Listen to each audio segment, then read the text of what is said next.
what Nice. most of our audience might not know that we connected many years ago when I was publishing Word Magazine, and That's you right. were one of our esteemed writers at the time.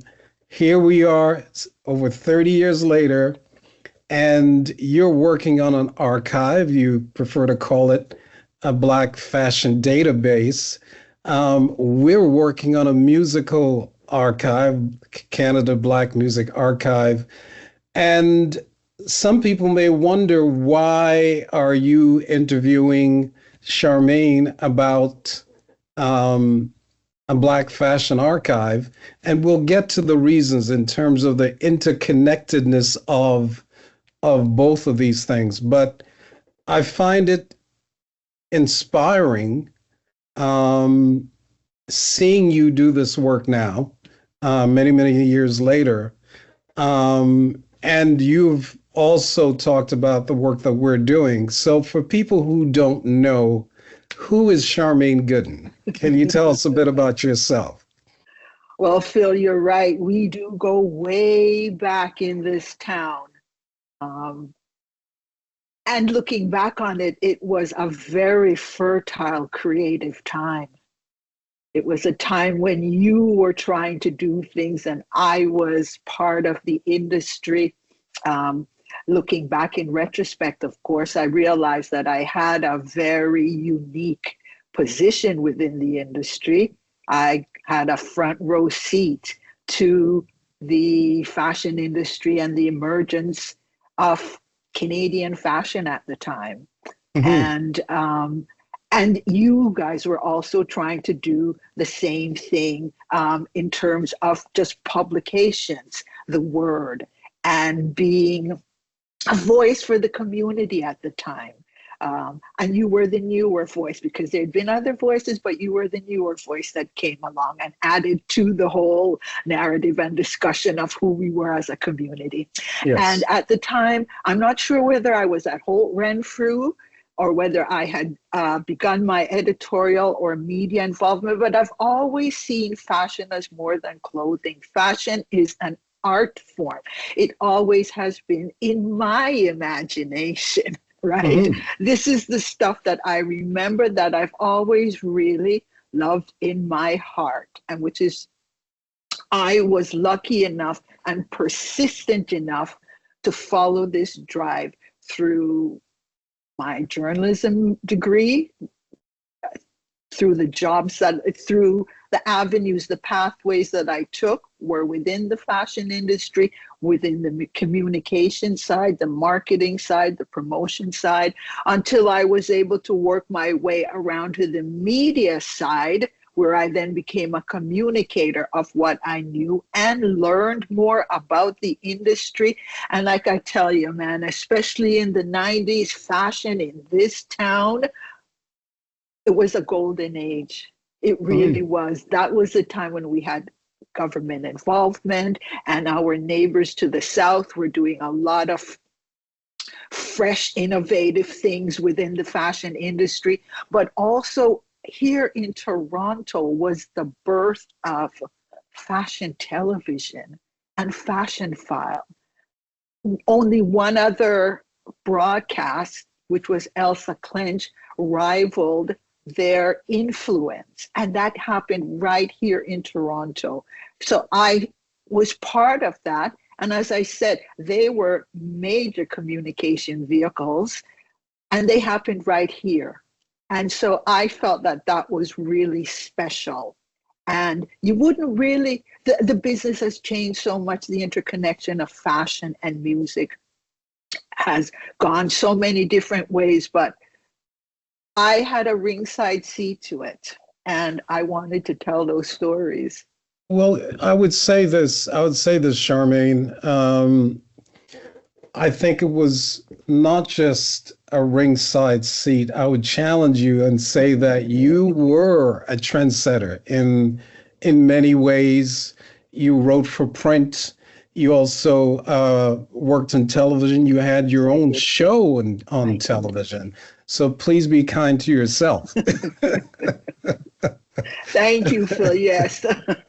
you know, And I'm sure it's not once in a while, but you probably get a lot of young students who are attending Ryerson who see you as a role model. Yeah. How's that for you, and how do you feel about that? That is so much a part of what got me on this whole journey with the archives. So I've gone through various stages in my career and find myself at this stage being in an area where I'm working with young students. I've been doing it for about the last 20 years, Hmm. teaching at various different institutions on fashion and communication in some way. Hmm. And you never really know are you making a difference or just earning a paycheck. But what the one thing that would stand out for me is students of color would tell me that they went further because they saw me. That is the one thing that would stick with me because it would become so personal. They tell it to me. It Hmm. wouldn't be just something they'd say in the class. They'd say, "Oh, miss, whatever." And that affected me. And I thought to myself, if you don't know where you came from, if you don't know what the background is in this city, you have no idea the doors that have been open, that we've been knocking on, and that Hmm. really and truly, we have had a presence in this industry for a long time. You just don't know about it. You know me, but there are so many other people I'd like you to know about. Hmm. I've been to your website and I see some of the names, and, I'm sure everybody has a similar reaction. Oh, I didn't know that this person had done this, and that was part of the reason for me back in the early 90s, to say we need our own voice. We need a contemporary urban culture magazine that would speak to our issues and our concerns and our entertainment preferences. To me, Yes. that just seemed to be an obvious thing, you know. And Phil, we are journalists.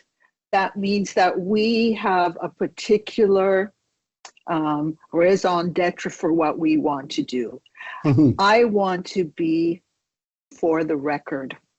I want to have the facts so crystal clear and so fact checked that I am a source for other people writing. I want to be, as I said, for the record. And Yes. so the standards within journalism of a certain writing style, a certain balanced presentation of the information, that's what I wanted. And so I was lucky enough to be able to, within what I was doing at TMU, to be able to get the students involved with this project. So the writing on that thing, sometimes people say, "Oh, it's not what I expected." I said, "I don't know what you expected, but um, some people said, 'Oh, I thought this would be a Wikipedia type page.' And I tell them, in a way, it is. Because it's giving you more information. I'm saying, but the difference with this is these people are alive and these are quotes that we got from them. These have been fact checked with them by me. Mm, My name is on the line with this fact. And so mm. anything happens, they have to come back through me and then I go back to the source. So the standards that I know you brought to the word and that I also want to bring to this is, high quality. First rate. First Um, rate. what has been the reaction thus far? I know there's a reaction from, certainly some of the people who've been profiled, right? Yes. Who see it as extremely valuable, and, we all want to be acknowledged somehow for the work we put in. So I've heard echoes of that, but the industry is also another player, important player. What are you hearing from them? From the industry itself, when I get out and I'm with them, they're aware of it. They think it's great. Is it having an effect? I don't know. I know that people know of my history, and they Yes. know that this is my passion project. So when Right. they come to me, they're acknowledging that they've known me all this time, and I know, and I've got this project. And I think they see the value of it, but I don't think we've been around long enough yet to get any traction to do anything else. Yes. Yes. Because really nowadays it's about collaborations. So I started out with such very small expectations of this film, followers and likes and numbers, nothing. As I said, my only goal was to create a platform that had solid information about people that have been here in the industry but never had a voice. Their participation is not known. That's all I wanted. To do something that I would be proud of and that I could use as a source, as a resource for research. Yes. The fact that it has been accepted, that people now want to be part of it, to the point where, I chose my lane, 60s to the 90s. All these much younger people who I thought already, you've got your platforms, you're out there, people know about you. But what I've come to realize is not in the way I put it together, not the way we structure it. And we are one of the few platforms that actually even ask about the role of race in their career.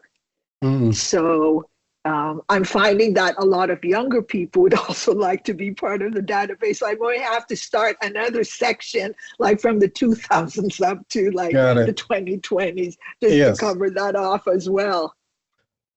But you've struck a rock in many, many ways. Let me go back and talk one more time about the community's reaction, because I was being interviewed on Sunday by someone who's working on a PhD thesis, and I was asked, what was my intention in terms of publishing Word magazine? Was it solely about the Black community? And I said, no, I never had those intentions.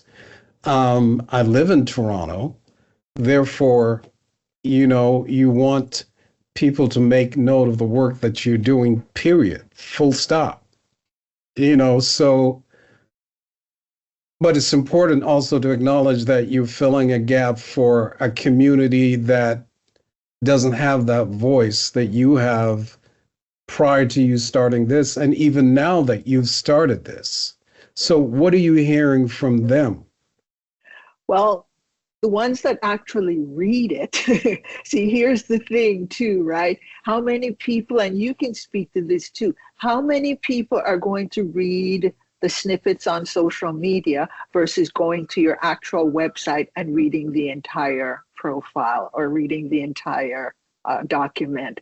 Yes. So what I found is I had to parse the information out, and you just have to accept the realities of where we're at right now. People don't really go to websites that much anymore. I don't find anyways. Maybe I'm doing something wrong, but it's social media. It's the quick read. It's positioning it. It's even telling them it's only a 5-minute read. It's all of that stuff. And let's face it, images are so important. And that's where I knock it out of the park. When I get my hands on some of those great vintage images, you can't touch it, right? You can't beat it. You can't beat it.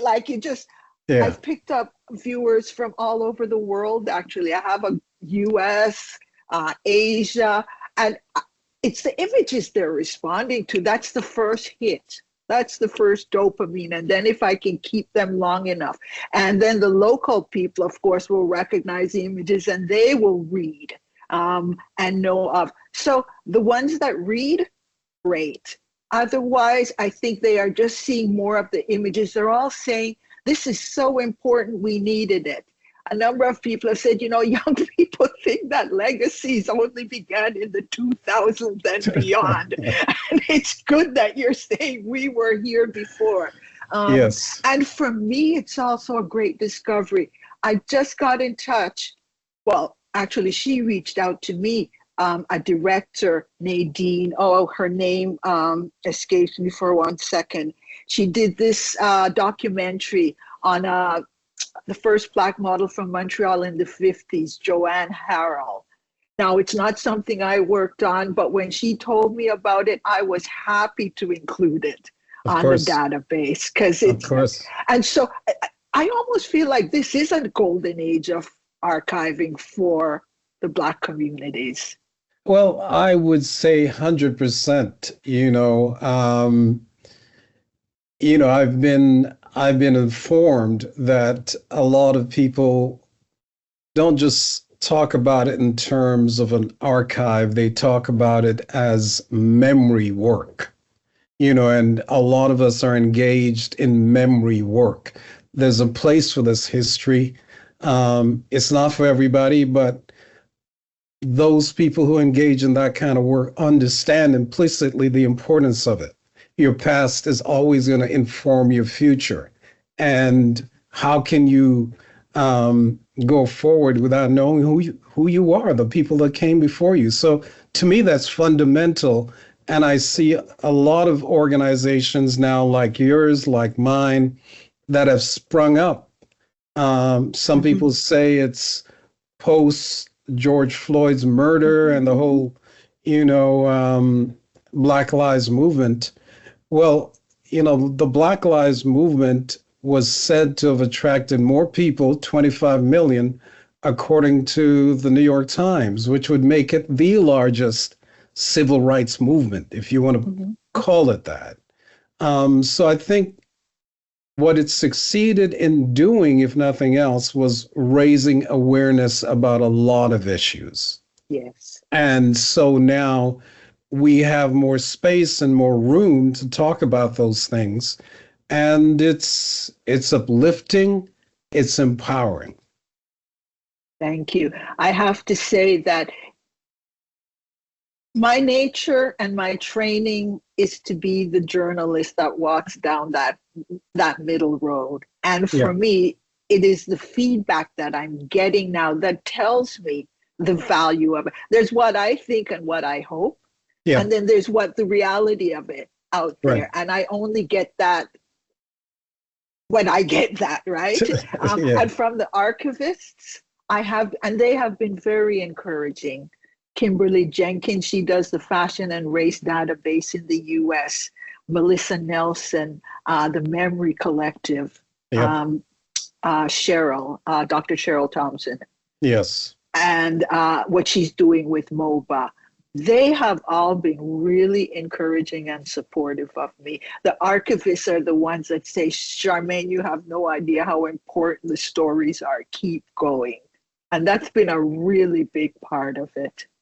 That I would say amen to that, because it's necessary work. You know what I mean? It's necessary work. And I think the industry or the sector, the whole world of archives, I think there's a shift going on. I heard some ridiculous stat that said only 1% of archivists in this country are Black, for example. That's alarming to say the least, but I think that definition needs to also recognize that there are a lot of people doing memory work. Exactly. What I've discovered is what's considered archival material or quality does not necessarily jive with what actually is coming from and being created by the community. For example, this would not be acceptable as archival. This is not necessarily what would fall under the strict edicts. This would not get me into, Archives Canada or whatever it is. Well, I think my response to that, and I hope you too, is those definitions need to be re-examined. Exactly. And expanded to become more inclusive. Yeah. And I do think that those restrictions or tight ways of defining what Yeah. is appropriate versus what is not, I think is got to be reexamined. There Oh, has to be an expansion of the way you look at it. we have to move on from the colonial standards, the colonial criteria of what matters, what's valuable. It didn't just happen yesterday. It's been with us Didn't for a just while. happen. That's right. That's right. We've been, the haves and the haves not, the worthies and the not worthies. We've been doing it for quite a while. Yes, And, yes. we have this loud neighbor to the south of us, and thank God we have them, because they at least have been able to make progress that we can see and be inspired of. But I always wondered, like, what about Canada, for crying out loud?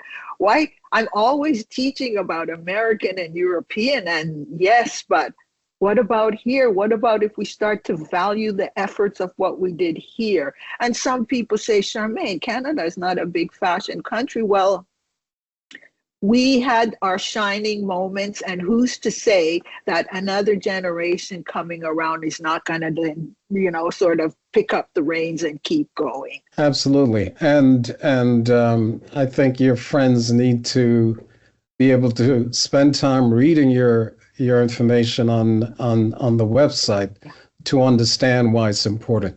That will take time, but those of us who see the work that you're doing, I would say keep on keeping on. Thank you, my friend. Now, I have a question for you in terms of interaction with the different ways you're putting your message out. What do you find is the most effective? What is your perspective on what works best to get your message out? Um, Now we have the journalist interviewing the journalist. She does Former, not flip so quickly. former journalist. Yes.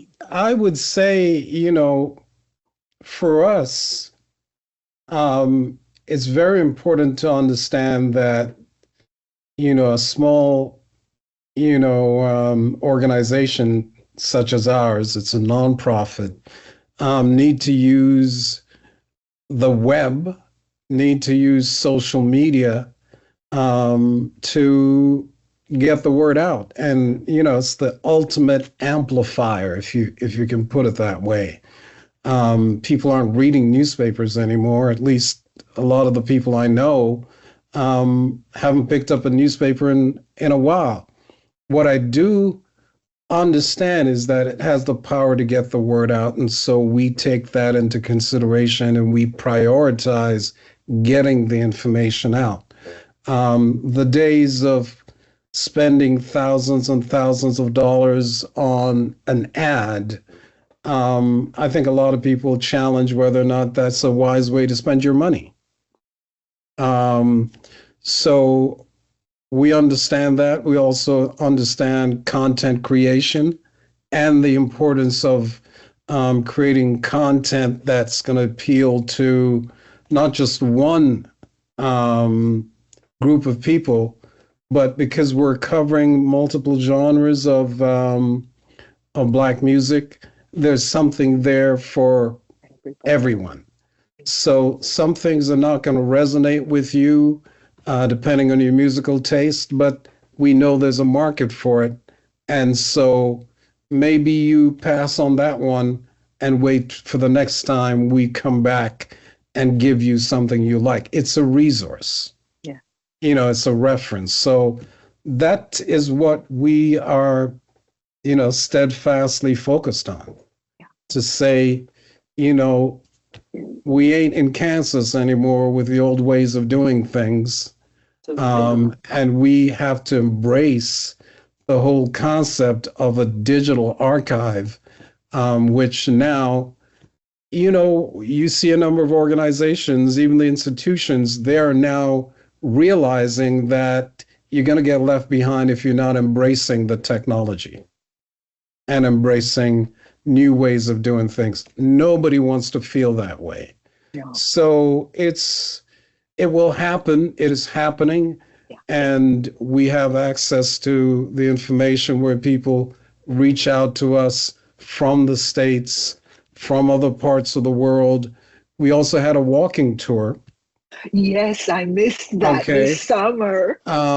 Which generated more interest and I would say more press than anything that we've ever done with this archive.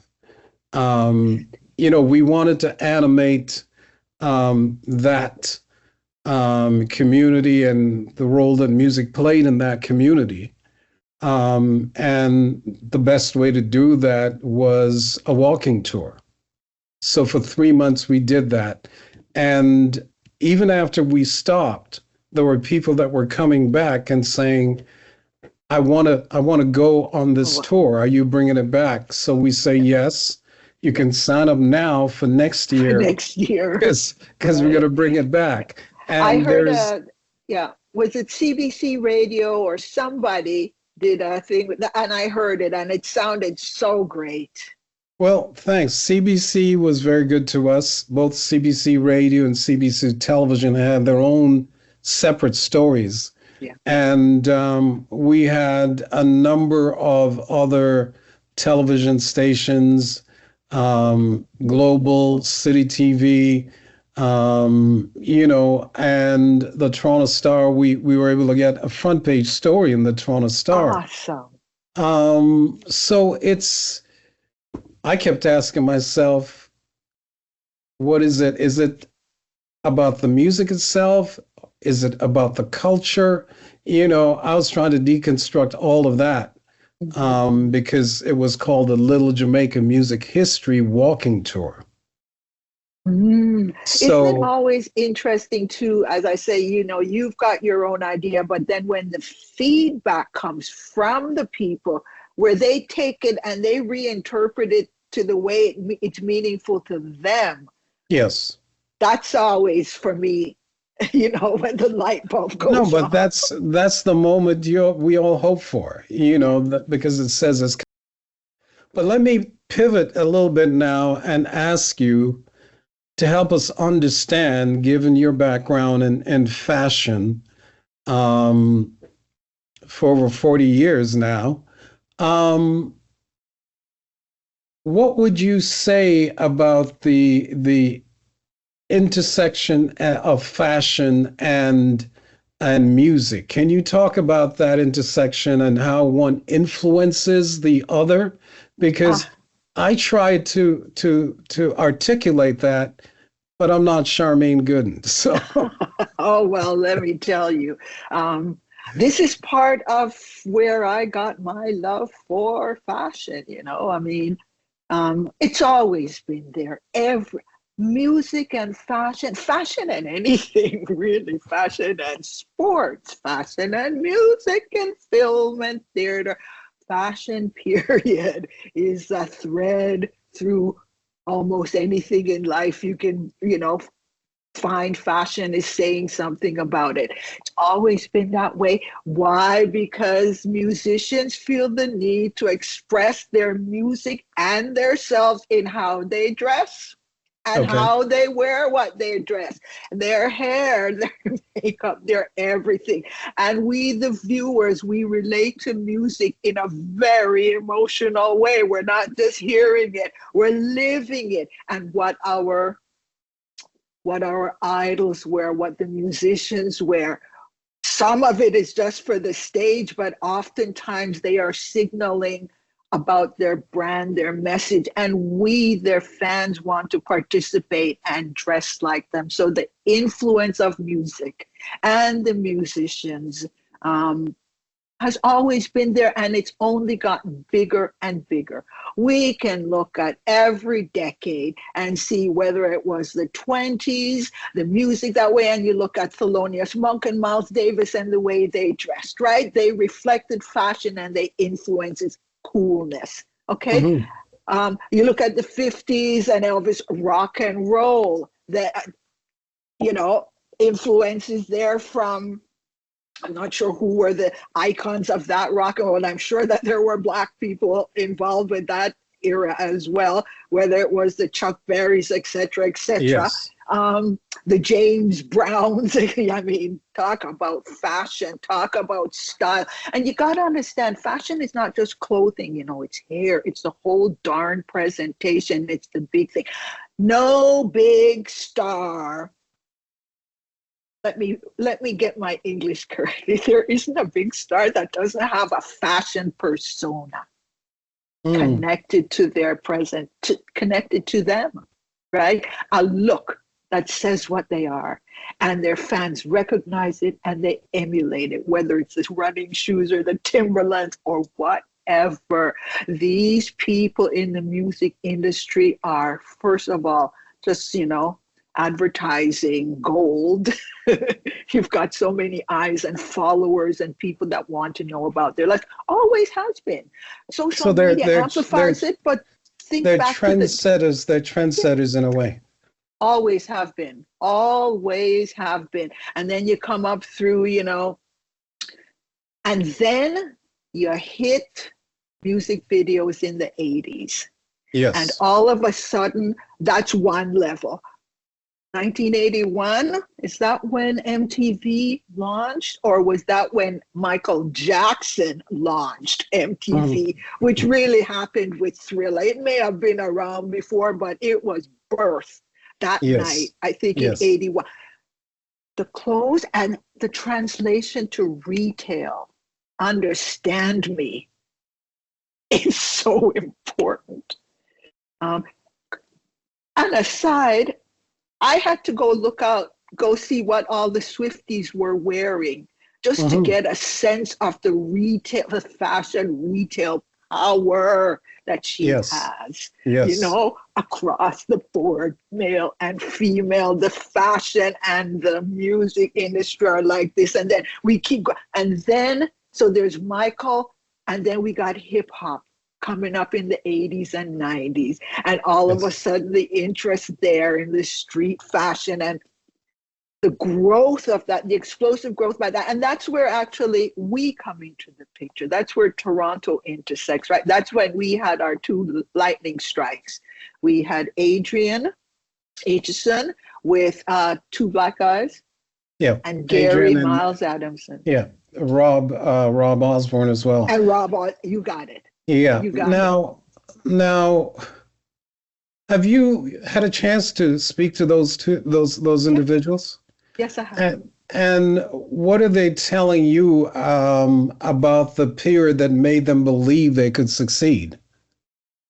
I think it was that period, once again, was just so new and so fresh, and they believed in it so much and were living it so much.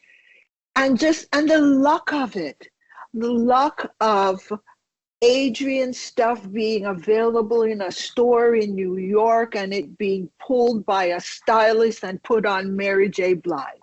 The luck of it that Gary's 100 Miles would end up on Tupac in a movie. That all happened in the 90s, right? The same time that fashion television, and there was this thing of possibility, I swear, at that time. And it was energy that was coming certainly from the South because there wasn't enough critical mass, but there was enough.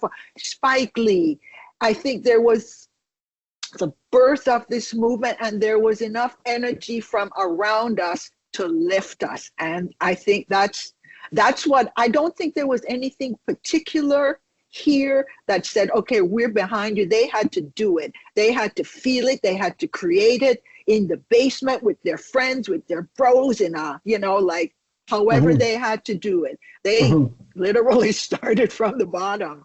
Yes. I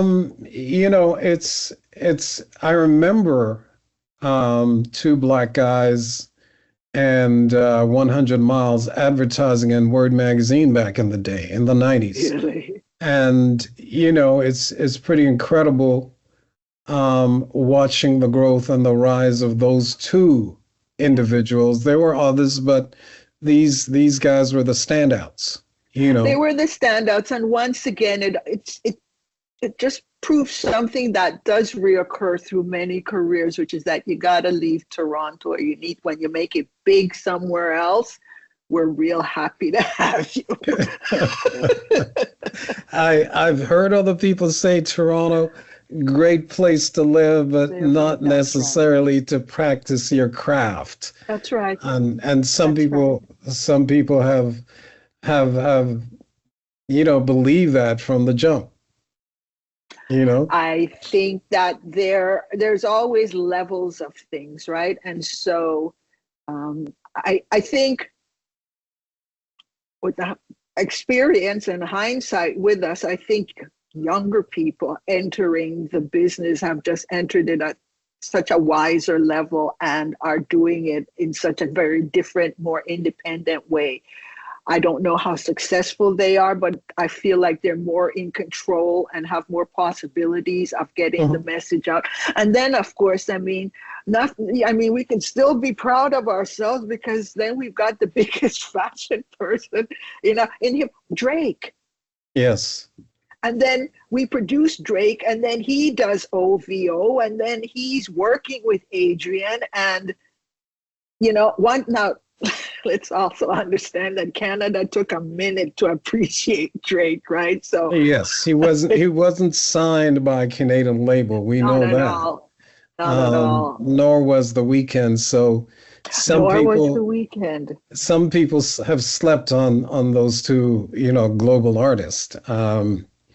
I'd be interested in interviewing those people who said no, but that's another story. Yeah. Um, where are we now? Because you talk about those guys from the 90s. Rob and Adrian from Two Black Guys and Gary from 100 Miles. There has been a progression, I'm assuming, and where are we now? And who are some of the people that you're impressed with? Well, yes, there has indeed been a progression. And I think the person that comes most to mind, I guess, of the new generation would be George Sully, and what he has been able to do, not just for himself in terms of the level of success and the various different companies that want to work with and support his brand, but also what he has done, creating this Black Designers of Canada, which is a database that has a ton of all the 2000s onwards, right? All these Yes. young people, designers and so forth. See, when you go back the 60s to the 90s, it wasn't that easy to make it as a designer per se. I maybe have 4 or 5 people: Winston Kong, Paul Cornish, Lorraine Del Sol. There's got to be like one other person. Not that many made it as designers. Models, yes. Okay, the models were much more successful. Rarely any photographers. A few, and I find them, but really it was models within the fashion industry that really were the ones that broke through, which is very interesting, Mm, right? In terms of design and events and marketing, there were people, but just you're one off, yes. whatever. Yes. Not that many. It was just so hard to make it. So aside from Drake, and you spoke about Drake working with Adrian, for example, Mhm. um, and in talking about the marriage of music and fashion, um, are you seeing other examples outside of the Drake Adrian collaboration? Or are we've arrived, so we don't have to work as hard? I don't know. Right. Where's it at?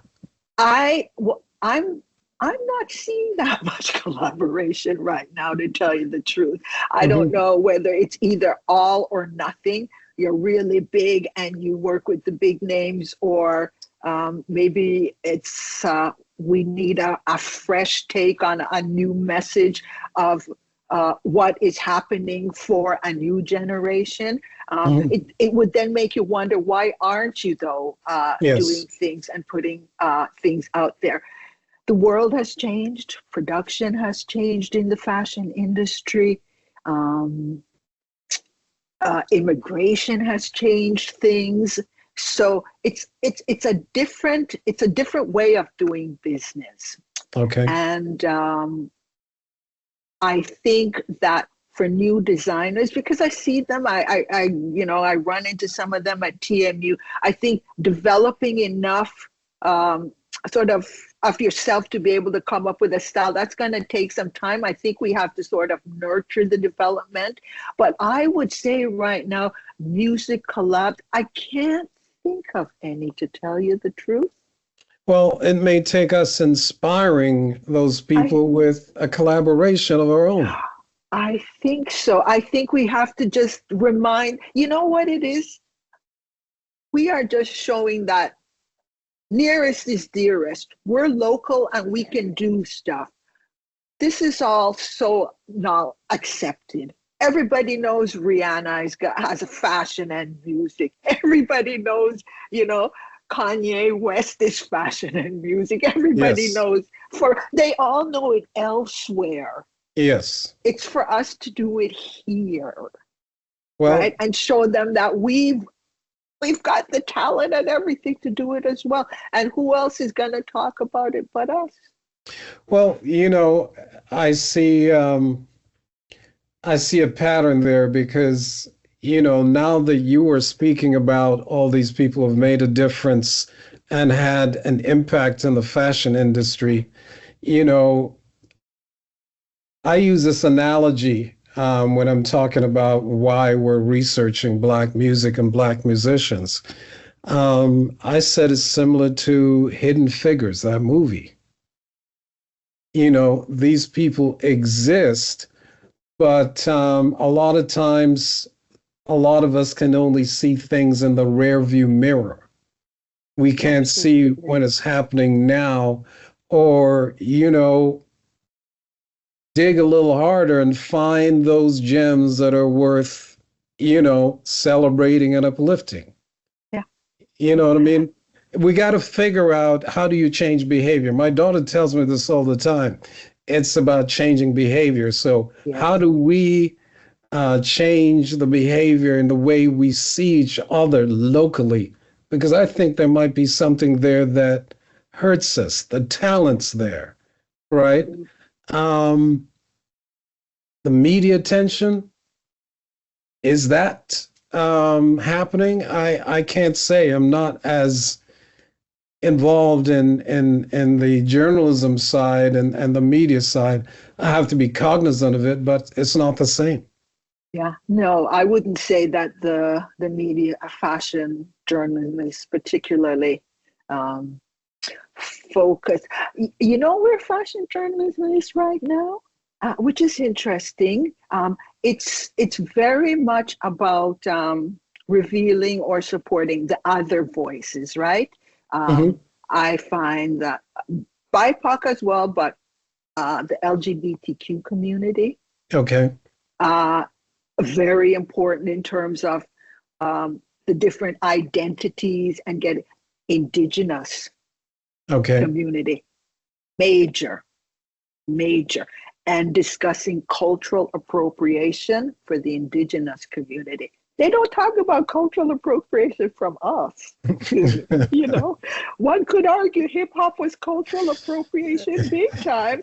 But anyways, those are the two things that I find are really what students write about, what they're interested in. And so the Black narrative is almost like not even taken for granted, it's unconscious. Yes, they all live a hip hop, wear a hip hop wardrobe and streetwear, the influence, all that stuff, right? It's all there, they're living it and they get it. And sustainability, of course, is another big issue with them. But it's more, as I say, the LGBTQ community and the indigenous community that I hear a lot about right now. So it's more diverse, and that's a good thing. It is. But we also need to find ways to nurture, the up and coming whose voices are going to be the voices of the future. Yeah, I'm inspired actually by the Indigenous and the LGBTQ community, what they have done and the way that they keep saying, no, this is our truth. This is our truth. No, this is what we're saying. This is what happened. This is how we feel, not what you think. This is how we are. They inspire me. They truly do. Okay. They truly do. And to tell you the truth, at TMU, just around everything, I tell you, it was just the perfect right place, right time. At the same time that I was considering doing this and putting it together, and should I include the race element, was the time that the students toppled over the statue of Egerton Ryerson and finally broke that legacy. Okay. And started the conversation, we're gonna change the name. I thought that was so profound. I still think it's very profound, right? That was also part of my catalyst. I thought, look at that. First of all, to be there and to be with that energy and that much passion helped to fuel my passion to also make sure that, okay, I want to get a voice out here as to what we've done in the past. Well, amen to that. Now, I got to ask you, I'm going to put you on the spot. Okay. Asking you, who are some of your favorite artists who have brought those worlds of music and fashion together in a way that you've liked, enjoyed, maybe even worn? Prince. Okay, Prince. No, nothing hard about that. Prince, Vanity. Those were my club years, right? So, yeah, loved Prince. Yeah, Prince. I can't say enough about Prince. That just as someone who was so bold and expressive in his looks and his hair and everything. I mean, you're a super fan. I can tell. I'm a super fan. I'm a super fan. But of course, all along the way, I mean, from your Diana Ross all the way up, of course, whether it is your people come along at various times. Of course, there was a Janet Jackson period. Of course, there were all along the way. But Prince. Prince. Okay. Now, would you say Bob Marley was a fashion icon? Oh, without a doubt. Without a doubt. It never used to cease to amaze me when I would travel outside of Jamaica, whether I was in West Africa, London, just other countries that how do you get this music? What is it that you love so much that you understand this man singing in this accent with this hair, dressed this way? But he also was able to use his look and his clothing to communicate a message of the everyday man. Right. He dressed that way. And I think he also had like a slight, was he a bush jacket kind of guy as well? Remember that style at that time? That also telegraphed a message as well, sort of like a warrior spirit. Yes. But without a doubt, you don't get that big. You don't become such, listen, when you can create just a graphic outline of someone throwing their head back, and just from that hair, you know who that is. Yes, oh, you've attained.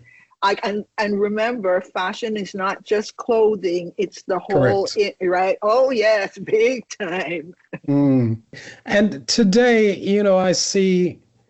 Well, we know of Maestro and the tuxedo look. We now see, fast forward to, this era, and we see Kardinal Offishall having his own unique look. I imagine that is also inspiring a new generation of artists and maybe designers to start thinking more widely about the interconnection of these things.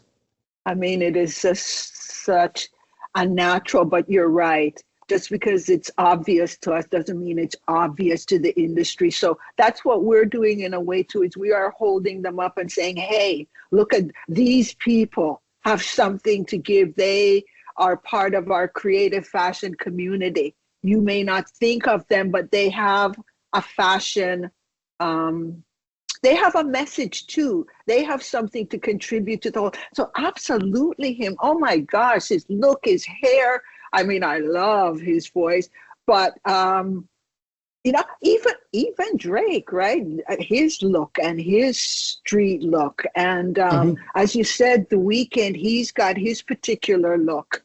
I'm trying to think. You know, I get out every now and then Honey Jam, which is run by our another wonderful colleague, and Ebony Rowe. I get out to some of her events, you know, and I see how the young people are dressing, and they're using clothing and fashion as an extension.